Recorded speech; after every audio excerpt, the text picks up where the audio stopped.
solemnly swore an oath to God to protect his name, his followers, and his kingdom. The military orders of the Crusades answered the call when threat of annihilation was hanging in the balance. In an all-new series, James and Joanna Bogle discuss the heroic efforts of the defense of ancient Christendom. Europe is attacked from the north, from the south, from the east, and from the northeast as well. We really, literally have attacks on all sides. So arose the military orders and the Crusades, an all-new series here on the Global Catholic Network, EWTN.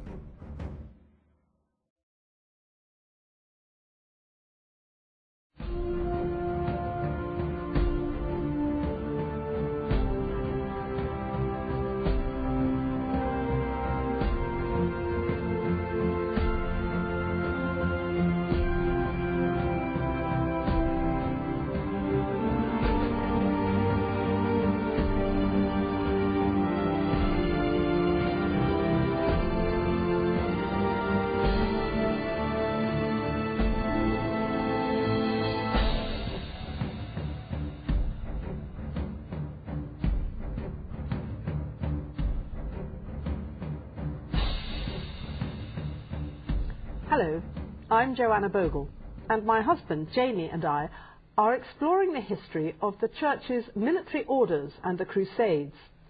Today we're looking at the Teutonic Knights and the Baltic. Well, Jamie, this is a patch about which I really don't know very much. I mean, I know about where the Baltic is, and I know about the excellent Catholic Church there today, but I really don't know much about the history. So this one's over to you. Probably you know more than you think, and I think probably most people, including viewers of EWTN, probably do know a little bit about it, or perhaps they know little bits here and there about the Teutonic Order. We've heard about the Knights Templar, and we've heard about the Hospitallers, the Order of St. John, the Knights of Malta. This is the third of the three great orders, the Teutonic Knights, and although it wasn't as great as the other two, nonetheless it was another one of the significant features of the period of the military religious orders in the Crusades. The full title of the order is the Order of the Teutonic Knights of St. Mary's Hospital in Jerusalem, Ordo Domus Sanctae Mariae Teutonicorum Jerusalemitorum, or for short, the Teutonic Order, or the German Order.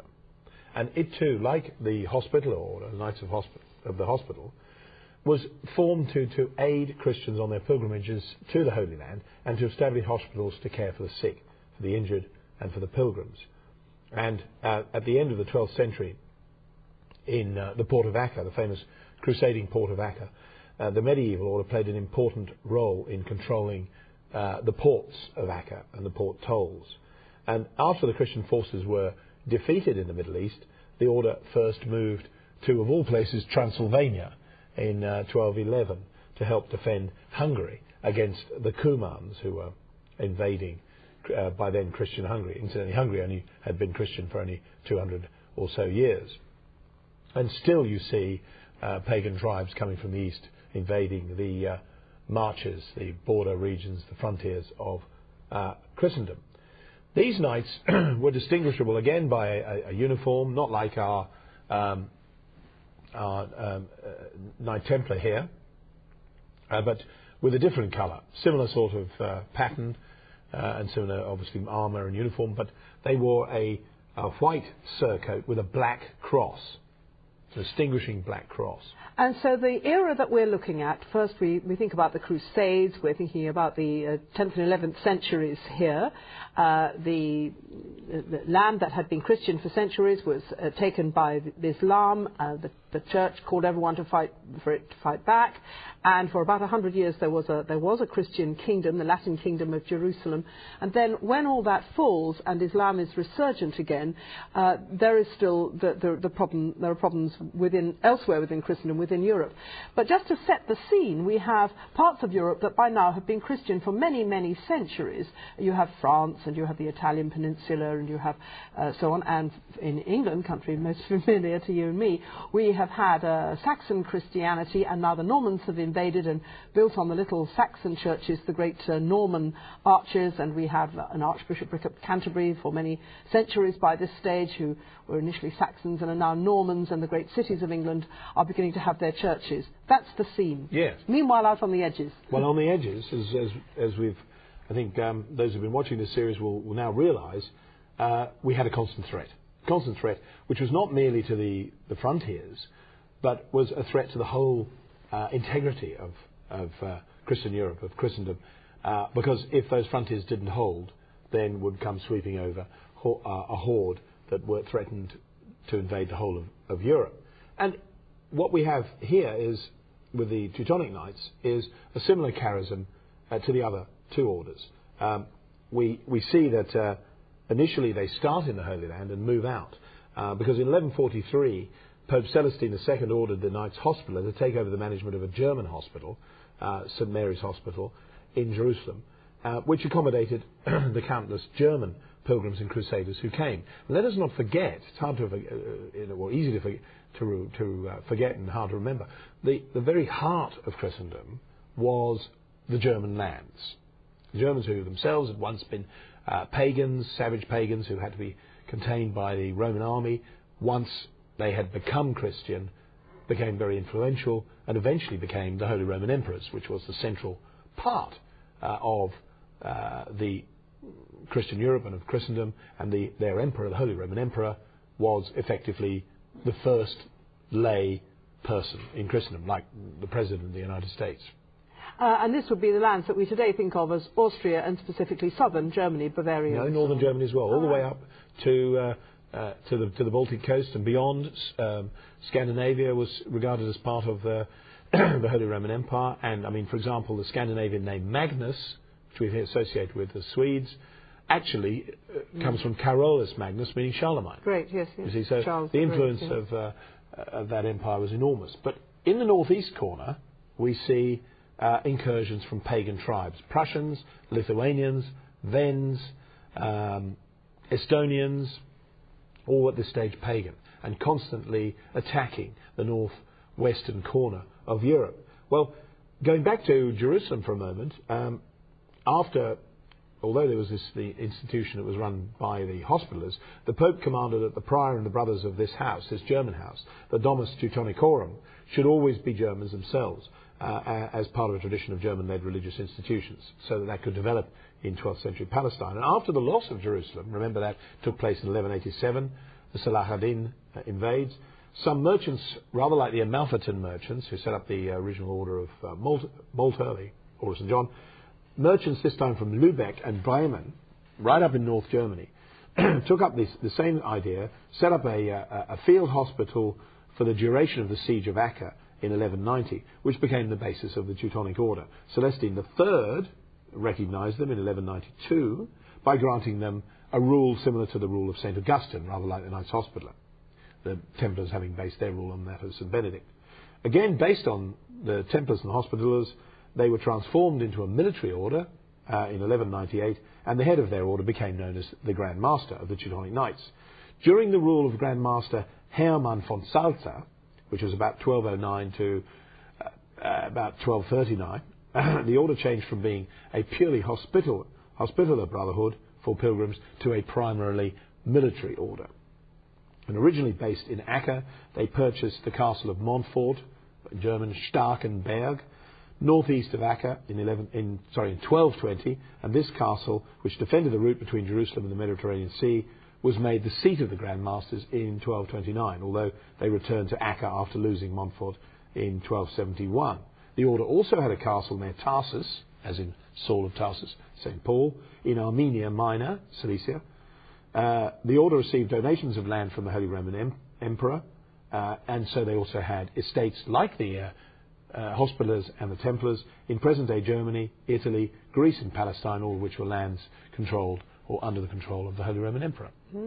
So they begin to form now in exactly the same way that the other two military religious orders did.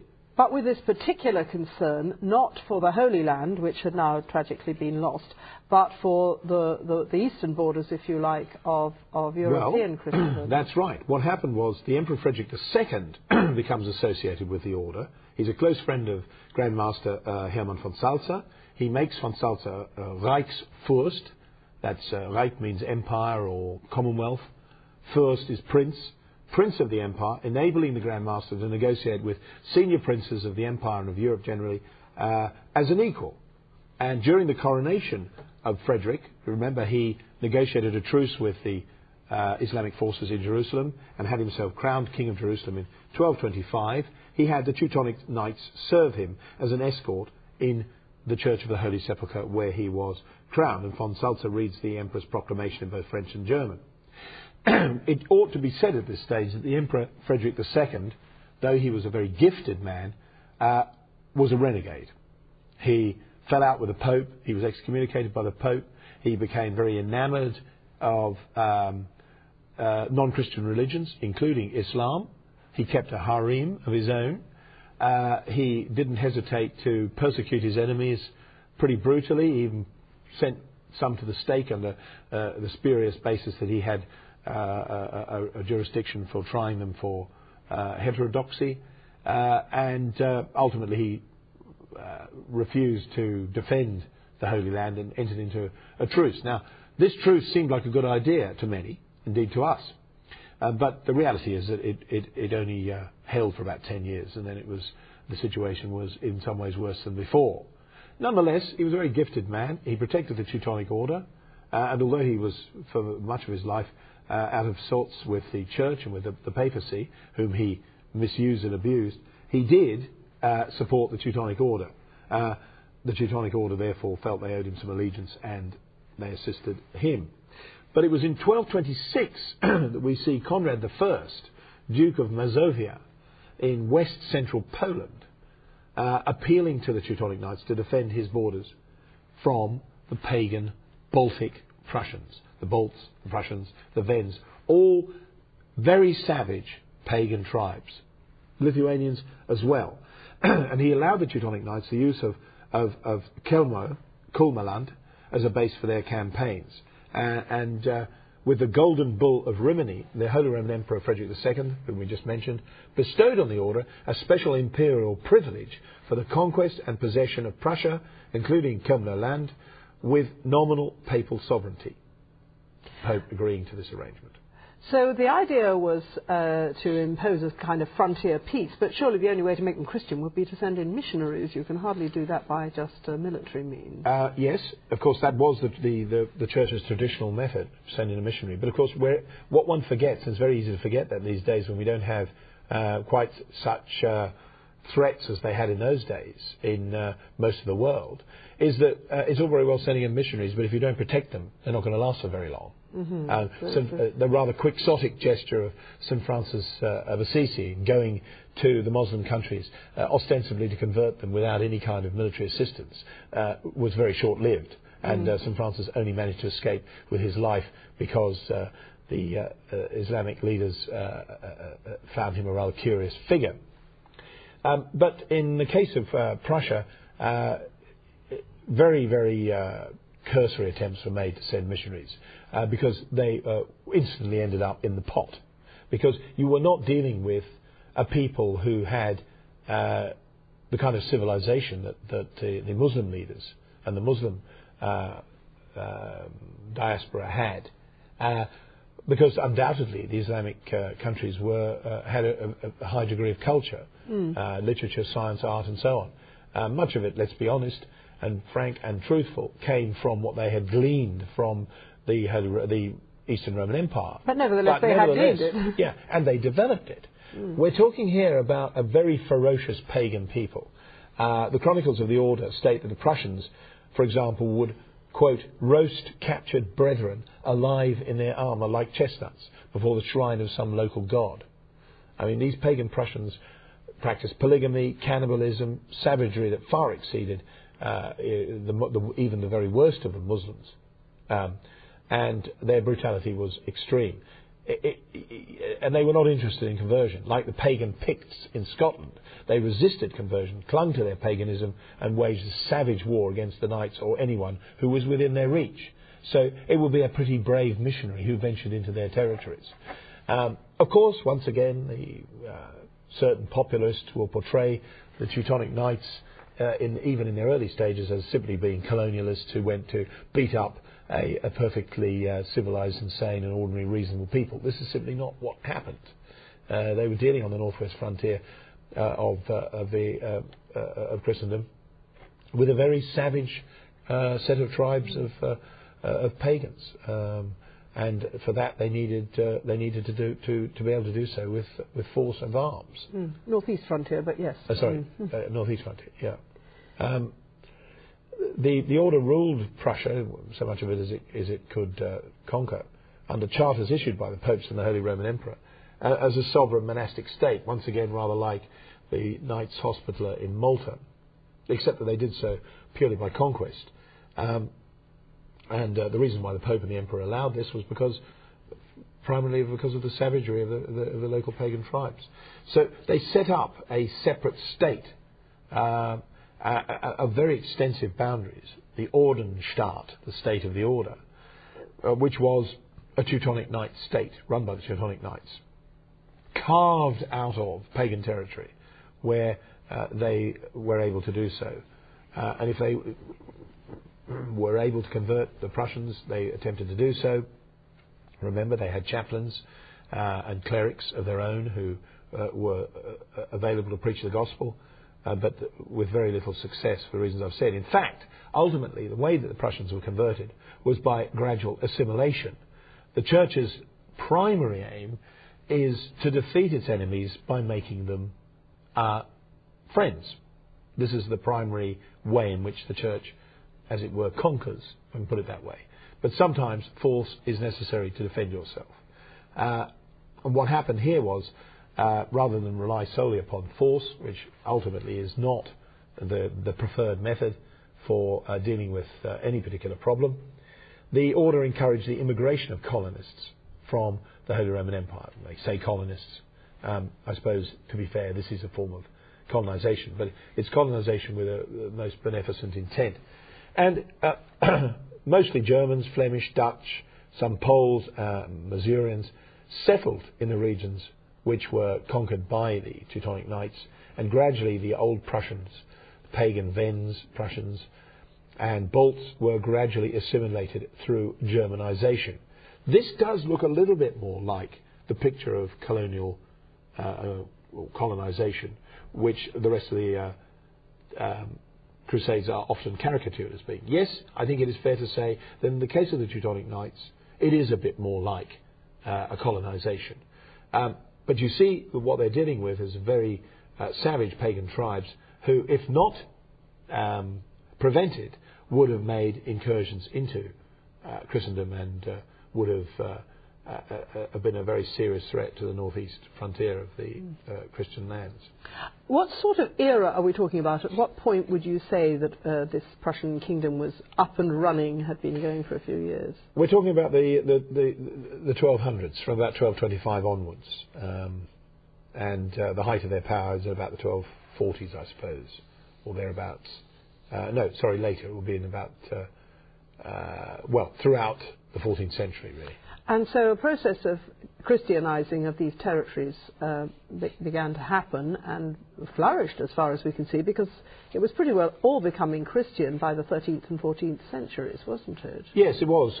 You have, in addition to the Teutonic Knights, you have an Estonian order, or a Livonian order, called the Livonian Brothers of the Sword Brothers. They were absorbed by the Teutonic Knights in 1237, but always maintained themselves as a separate Livonian branch. Subsequently, they were known as the Livonian Order.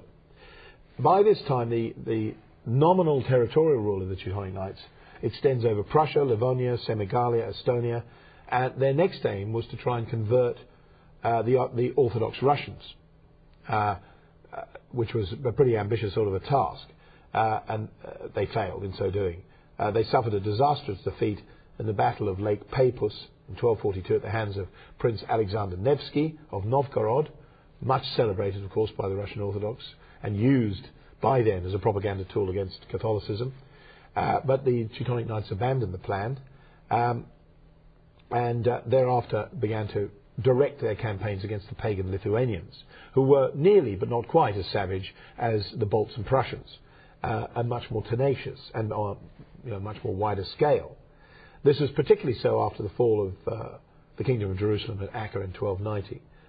The Knights moved their headquarters to Venice because they initially were thinking of an attempt to recover the Holy Land, Outremer, so they still had one eye on the Holy Land, but in reality they were now concentrating on converting or subduing, if not converting, the Lithuanians, who were again a threat to the northeastern frontier. And so you've got, while we've heard other dramas going on with the Knights Templar and the Knights of Malta, the Hospitallers, are having their own history via roads to the great events of Malta some centuries later. Here we have this drama being played out on the edges of Europe, on the eastern and northeastern edges of Europe itself, and edging into Russia. Well, exactly. And it became a popular crusade in some ways. You see mention of it in Chaucer's Canterbury Tales, where he mentions the crusade in Prusse, as he calls it, because a lot of Western knights from England, from France, from Germany participated in these seasonal campaigns, or Reise, against the Grand Duchy of Lithuania. And it became a feature of a sort of training ground almost for European chivalry, as well as, of course, an attempt to contain a threat to the northeastern frontier. It's fair to say, I think, that the Teutonic Knights had, because of the nature of the opposition they faced, one of the toughest assignments, which is something that is rarely remembered by the too many commentators whose primary task seems to be to criticise the Teutonic Knights. However, it all began to change because, and here we're into more familiar territory, I think, in 1386, Grand Duke Jogaila, if that's how you pronounce it, and the Poles call him Jagiwo, of Lithuania, was baptized and married Queen Jadwiga of Poland, Hedwig, taking the name of Władysław II Jagiwo, was founding and beginning the great Jagiellonian dynasty in Poland, and became King of Poland. And after the baptism of Jagiwo, the official conversion of Lithuania to Christianity took place. And this coincided with a period of the greatest extent territorially of the Teutonic Order. But of course, having seen the conversion of the Lithuanians, one then begins to ask, well, what is now the purpose of the Teutonic Ordnungsstaat? So, in fact, Jadwiga of Poland, of course, much honoured there, it was really a key figure. Perhaps she deserves a chapter entirely of her own, really. She does indeed. And not only that, but the Poles and Lithuanians then combined, and led by Władysław Jagiwo and the Lithuanian leader Vytautas, they defeated the Teutonic Knights at a very famous battle in 1410, the battle which they call Grunwald, and which the Germans refer to as the Battle of Tannenberg, a name which comes back to haunt in the Second World War. But the Knights were decisively defeated by the Polish-Lithuanians, Polish-Lithuanian Confederation, the armies thereof, and this began to see the dwindling power of the Teutonic Knights. After that comes the Protestant Reformation, and then we see a very significant change. And what happens is that after another unsuccessful war against Poland, the Grand Master, Albert of Brandenburg, famous name, Brandenburg, subsequently became, of course, the Prussian kings, secularizes the order because he himself converts to Lutheranism in 1525. He secularizes the territories, the Prussian territories, which he assumes from King Sigismund I of Poland, his uncle, hereditary rights to the Duchy of Prussia. And although he is a vassal of the Catholic Polish crown, he in fact sets up a Protestant duchy, and thereafter this becomes the Kingdom of Prussia, which of course later has such an influence, not necessarily always for the good, in European history. And although it lost control of all its Prussian lands, the Teutonic Order, ousted by its, as it were, renegade former Grand Master, retains its territories in the Holy Roman Empire and has to move back into the Holy Roman Empire. away from the northeast frontier. And then we move into effectively modern European history and the unification of Germany under Bismarck, and this is a very different... Well, we also see, before we get to that the imperial possessions held by the order, the Teutonic Order, suffers considerably during the peasants' revolts and wars in 1524 to 1525, and subsequently there's a lot of confiscation of their territories by the new Protestant monarchs and territorial princes. And in 1561 the Livonian master Gotthard Kettler secularizes the southern Livonian possessions of the order to create another secular territory, the Duchy of Courland, also as a vassal of Poland. And following the abdication of Albert of Brandenburg, we see Walter von Kronburg becoming Deutschmeister. That's the title that is then given to the Grand Master of the Teutonic Order in 1527, but also administrator of Prussia and Grand Master in 1530. The Emperor Charles V, the Holy Roman Emperor, in 1531, combined these two titles, and we get the new title of the Grand Master, the Hoch- und Deutschmeister, which is a title that ranks as a Prince of the Empire.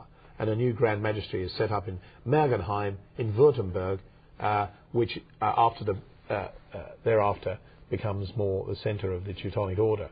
And after the Peace of Augsburg in 1555, Protestants begin to take more and more of the Order's territory, and the Order begins to dwindle in influence. And eventually, whilst it remains as a kind of force that is used by the House of Habsburg, it nonetheless dwindles in power and eventually is eclipsed altogether in 1809 when Bonaparte orders the dissolution of the order and the remaining secular titles and lands are ceded to Napoleon's vassals, and that becomes the end thereafter of the Teutonic Order. But the Christianity established there gives us the heroic Christianity that we saw in the 20th century of the people of Lithuania, for example, against communism. And as soon as you mention Poland, we think of our great Pope John Paul, and that's another whole marvellous story. So the Teutonic Knights have given us an image of Christianity on the eastern edges of Europe that perhaps filled in some gaps in all our knowledge there. We're Jamie and Joanna Bogle, and we're looking at the military orders and the Crusades. And in the next edition, we'll be continuing our saga as we look at the Reconquista and the activities in Spain and Portugal.